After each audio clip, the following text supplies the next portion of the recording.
Today I'm going to be ranking every single Poppy Playtime chapter, including Project Playtime, on how hard they are to beat. And remember, this is my own opinion, so you do not have to agree with it, and feel free to leave your opinion down in the comments below. And we're going to be starting with Chapter 1, A Tight Squeeze. So this one I will definitely say is probably the most easiest to beat out of all 6 games. When it first came out, yes, the Huggy Wuggy chase was quite hard for most people and it took a couple of tries to do. But once you get used to the game and the puzzles, it becomes repetitive and you know what to do. I mean, the color code is the same every single time, so you can quickly speedrun this game in just over 5 minutes. And once you learn the layout of the Huggy Wuggy chase, you are all set to go. This is going in the easy tier. Next, we have Poppy Playtime Chapter 2, Fly in a Web. Now, this is definitely a rank up from Poppy Playtime Chapter 1 because it is a longer game with harder puzzles. Out of all the puzzles and main puzzles in the game, Musical Memory is definitely the easiest, followed by Statues, and Wacka Woogie is definitely the hardest because you need to keep turning constantly in order to check every corner to see whether there is a Woogie there. And I definitely struggled a lot with Wacka Woogie, along with all the other puzzles in the game, not just the main games. And the Mommy Longlegs chase scene can be quite hard, especially on that bit where you have to grab a bar at the top and fly upwards. And it's definitely still hard to this day for most people. And let's be honest, that Barry card puzzle can be confusing for some people as well. So I'm debating whether to put this chapter in hard or extreme. I'm honestly going to go with extreme, because with all the puzzles and all the chase sequences and mini games within this chapter, it definitely makes it really harder to beat than Chapter 1, so it's going in the extremes here. Next, we have Poppy Playtime Chapter 3, Deep Sleep. Now, this is a really hard chapter to beat, let's be honest, because I feel like in this game, there's definitely a lot more puzzles than there is boss fights and chase sequences. Miss Delight, she was really hard to beat when this game first came out, and still to this day is really hard to beat. With her puzzle, where you have to look at her constantly while putting batteries in and using the green hand, it becomes very confusing and you can die a lot and get frustrated. Especially with the Smiling Critters boss fight as well, while you have to put them blocks in and you have to stand on the side where the Smiling Critters is coming out of to place a block on the button. With Smiling Critters coming at you from both sides, that is just really hard and frustrating, and you can die a lot on it. And that final catnap boss fight, oh god. Out of all the puzzles in this game, that is definitely the hardest. For me to understand that puzzle, it took me like weeks when the game first came out.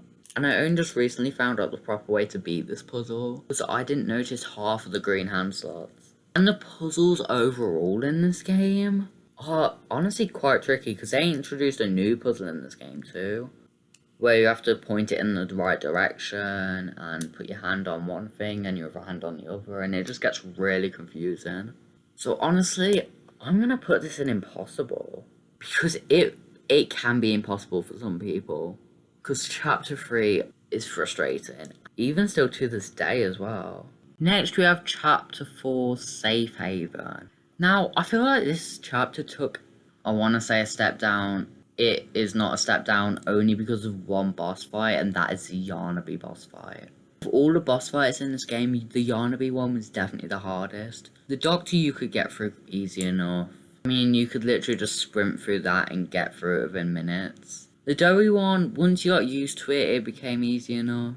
But Yarnaby was a real pain for me. And when the game first came out, there was a lot of glitches, making it literally almost impossible for you to beat the Yarnaby boss fight.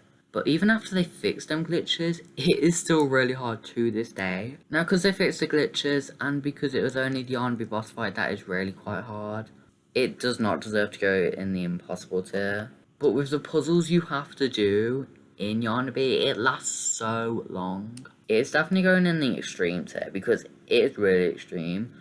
And I'm going to put it in front of chapter 2, because it is way harder than chapter 2, and it is way longer than chapters 1, 2, and 3 as well. But honestly, I don't think it's as hard as chapter 3. Next, we have chapter 5, which is the most recent one that came out, Broken Things. Now, I'm going to say this chapter takes a step down from chapters 2, 4, and 3, Because I'm gonna say the monsters in this weren't really that difficult to beat. I mean, Lily Lovebraid's one of the newest characters. She only had one, like, real puzzle, and that was her little light sequence where you had to follow her path. Then you had one short chase sequence. Well, I'd say short, it wasn't short. And then she died, which it did take a couple of tries to do, yes, I agree. But in the end, once you get used to it, it's quite easy. But the puzzle for her can be quite hard as well, where you have to find all of her little friends for her tea party. Because that took me a while to do, it did. It took me like probably way over half an hour to find all the friends. As I did for most people when it first came out. I feel like Huggy Wuggy Return in this chapter was definitely exciting, it was. And they definitely used him in the right way. That chase sequence at the beginning was amazing. But you know that one boss fight with him towards the middle of the chapter? I feel like that was definitely hard, but he doesn't see you as easily as he would normally. And with all the distractions you can make, he barely notices you, so it can become quite easy to beat. And the prototype at the end with his little chase scene, that can definitely be challenging for some people, and it was for me too. But I feel like he can't really get you once you're inside of the train, and you can stay inside the train for how long you want, just to catch your breath. And he only pops through windows and stuff which you see coming, so you don't really die on that normally. So, I'm going to put chapter 5, either mid or hard, I don't know which one. Yeah, I'm going to put it in hard, because it's not mid. It is quite hard, and it can be quite hard for most people. Once you get used to some of the boss fights and chase scenes, it can become quite easy. Last, we have the spin-off of Playtime, Project Playtime, made by Mob Entertainment, the same developer. Now, basically, the aim of this game is to do a couple of these, like, towers around the map, with 3 puzzles on each side, which are the same puzzles. Have the Remember the Pattern one, and I can't remember the other 2, but I remember that they added this, like, claw machine one, and I'll pop the other 2 on, and I'll pop the other, like, 2 or 3 on screen, just so you get an idea of what they are like. You are being hunted by either Huggy Wuggy, Mommy Longlegs, or Boxy Boo. I still think they should update it with the newest characters as well. They have not updated it since 2023. But honestly, I feel like this can be quite hard because the monsters can be quite overpowered in this. Mommy Longlegs is definitely the most overpowered.